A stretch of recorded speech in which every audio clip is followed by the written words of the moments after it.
ലെബനനിൽ Israel നടത്തിയ ആക്രമണത്തിൽ 72 പേര് കൂടി കൊല്ലപ്പെട്ടുവെന്ന വാർത്ത വരുന്നുണ്ട്. മൊസാദിൻ്റെ കേന്ദ്ര ആസ്ഥാനത്തേക്ക്, അതായത് ഹെഡ് ക്വാർട്ടറിലേക്ക് ഇന്ന് മിസൈൽ അറ്റാക്ക് ഉണ്ടായി. ഹിസ്ബുല്ലയാണ് ഈ ആക്രമണം നടത്തിയത്. 21 ദിവസത്തെ വെടിനിർത്തൽ ഇപ്പോൾ അമേരിക്കയും അറബ് രാജ്യങ്ങളും ആവശ്യപ്പെടുന്നു.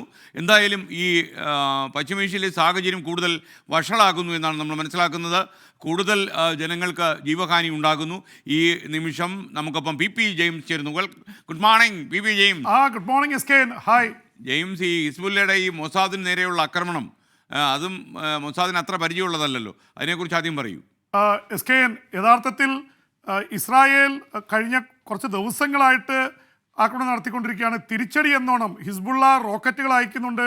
കുറേ എണ്ണൊക്കെ ഇൻ്റർസെപ്റ്ററിൽ തട്ടി തകരുന്നു. പക്ഷേ ഇസ്രായേലിലും വലിയ നാശങ്ങൾ സംഭവിക്കുന്നുണ്ട്. അതിനിടയിലാണ് ടെല്ലവീവിലുള്ള മൊസാദിൻ്റെ കേന്ദ്ര ആസ്ഥാനത്തേക്കാണ് ബാലിസ്റ്റിക് മിസൈൽ അയച്ചത്. ആ ബാലിസ്റ്റിക് മിസൈൽ ചെന്ന് തട്ടിയെന്ന് പറയുന്നു, ഇല്ലെന്നും പറയുന്നു. എന്തായാലും അതിൻ്റെ ബാലിസ്റ്റിക് മിസൈല് അയൺ ഡോമിൽ തട്ടി തകർന്നുവെന്ന് പറയുന്നുണ്ട്. എന്തായാലും അവിടെ നാശനഷ്ടങ്ങൾ ഉണ്ടായിട്ടുണ്ട്.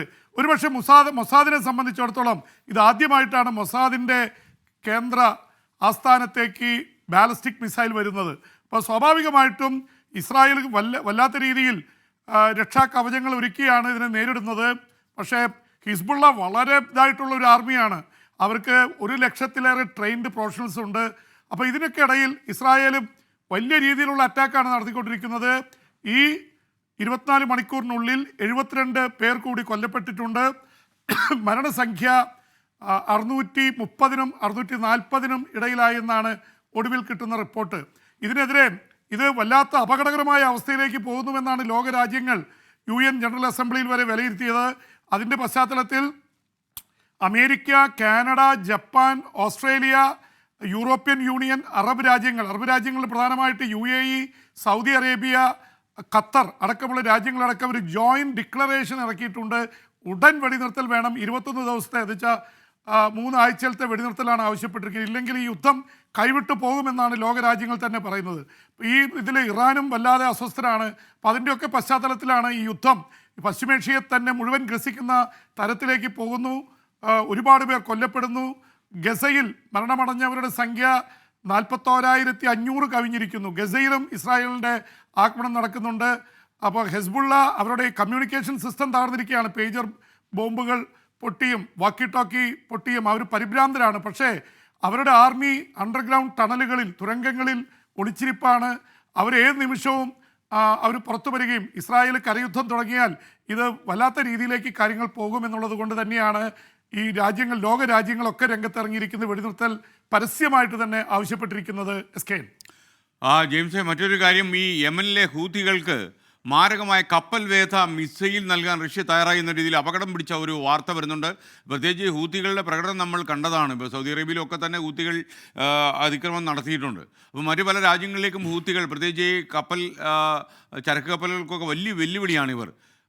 മാത്രമല്ല ഇറാൻ്റെ പിന്തുണ ഈ കാര്യത്തിൽ ഉണ്ടെന്ന് വാർത്ത കൂടി വരുമ്പോൾ എന്താണ് നമുക്കതിനെക്കുറിച്ച് പറയാനുള്ളത്? എസ് കെ, ഇറാൻ്റെ 3 കൈകളാണ്. ഒന്ന് യമനിൽ ഹൂതികൾ, ഹെസ്ബുള്ള ലെബനനിൽ, അതുപോലെ തന്നെ ഹമാസ് ഗസയിൽ. ഇവരിൽ 2 പേരായിട്ട് യുദ്ധം തുടർന്നുകൊണ്ടിരിക്കുകയാണ് ഇസ്രായേൽ. ഇനി 3ാമത് ഒരു യുദ്ധം വരുന്നത് ഹൂതികളുടെ ഭാഗത്തു നിന്നാണ്. ഹൂതികൾ പക്ഷേ ചെങ്കടലിലാണ്. ചെങ്കടലിൻ്റെ ഭാഗത്ത് തന്നെയാണ് യമൻ്റെ തീരപ്രദേശങ്ങളുള്ളത്. അവിടെ ഒരു നേരോ കടലിടുക്ക് പോലുള്ള പ്രദേശത്ത് വെച്ചാണ് ആക്രമിക്കുന്നത്. 200-ലേറെ ചരക്ക് കപ്പലുകളാണ് ആക്രമിക്കപ്പെട്ടത്. ഇസ്രായേലിലേക്ക് വരുന്നത്, ഇസ്രായേലായിട്ട് ബന്ധമുള്ളതും. അതിൽ ചില കപ്പലുകൾ മുങ്ങിപ്പോയി, 2-3 കപ്പലുകൾ മുങ്ങിപ്പോയി. ചരക്ക് ഗതാഗതം കേപ്പ് ഓഫ് ഗുഡ് ഹോപ്പ് വഴി ആഫ്രിക്ക വഴി തിരിച്ചുവിടുകയാണ്.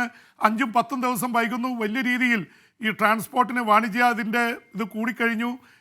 ആ അവസ്ഥയിലാണ് ഇപ്പോൾ ഹൂതികൾക്ക് ഇറാൻ്റെ ഇടനിലക്കാരായി നിന്നുകൊണ്ട് ഹൂതികൾക്ക് റഷ്യ ഏറ്റവും മാരകമായിട്ടുള്ള കപ്പൽ വേധക മിസൈലുകൾ നൽകുന്നു എന്ന വാർത്ത വരുന്നത്. എന്ന് വെച്ചാൽ അവർ കൂടുതലായിട്ട് ചെങ്കടലിൽ ആക്രമണം നടത്തും.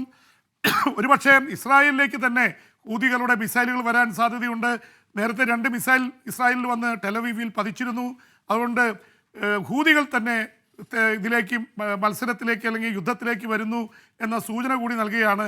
ഇറാൻ്റെ കാര്യത്തിലും ഇറാൻ വെറുതെ ഇരിക്കുന്നില്ല. അവർ നേരിട്ട് ഇസ്രായേലുമായിട്ട് യുദ്ധം ആരംഭിച്ചില്ലെങ്കിലും ഡൊണാൾഡ് ട്രംപിനെ വധിക്കാൻ പദ്ധതിയിട്ടു ഇറാൻ എന്ന വാർത്തയും ഈ ദിവസം വലിയ രീതിയിൽ വരുന്നുണ്ട്. അതിൻ്റെ രഹസ്യ വിവരങ്ങൾ അമേരിക്കൻ രഹസ്യാന്വേഷണ ഏജൻസികൾ പുറത്തുവിട്ടിരിക്കുന്നു.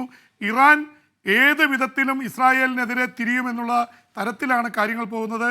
ഇതിൻ്റെ പേരിൽ ഇറാനുമായി ബന്ധമുള്ള ഒരു പാകിസ്ഥാൻകാരനെ അറസ്റ്റ് ചെയ്തിട്ടുണ്ട്. അതിൻ്റെ പദ്ധതി എന്താണെന്നുള്ള പുറത്തു വന്നിരുന്നു. ഡൊണാൾഡ് ട്രംപിനെ തെരഞ്ഞെടുപ്പ് പ്രചരണത്തിനിടയിൽ വധിക്കാനാണ് ശ്രമം. 2 തവണ വധശ്രമം നടന്നു. പക്ഷേ അതിൽ ഇറാൻ അല്ലായിരുന്നു എന്നാണ് ഉദ്യോഗസ്ഥർ പറയുന്നത്. ഇനിയുള്ളത് ഡെഡ്ലി ആയിട്ടുള്ള നീക്കമാണ്. ചാവേറുകൾ ഉപയോഗിച്ചുള്ള ആക്രമണം നടക്കാൻ സാധ്യതയുണ്ട് എന്ന തരത്തിൽ റിപ്പോർട്ട് വരുന്നു. അതുകൊണ്ട് ഇറാൻ, ഹെസ്ബുള്ള, ഹമാസ്, ഹൂതികൾ, ഇസ്രായേല് ഒരു ഭാഗത്ത് ഒറ്റയ്ക്കാണ്. പക്ഷേ അമേരിക്കയുടെ യുദ്ധക്കപ്പലുകൾ ഇസ്രായേലിൻ്റെ തീരത്ത് വന്ന് കിടപ്പുണ്ട്. SKN എന്തായാലും കാര്യങ്ങൾ കൈവിട്ടു പോകുന്ന അവസ്ഥയിലേക്ക് നീങ്ങുന്നു. SKN. Okay, thank you P James.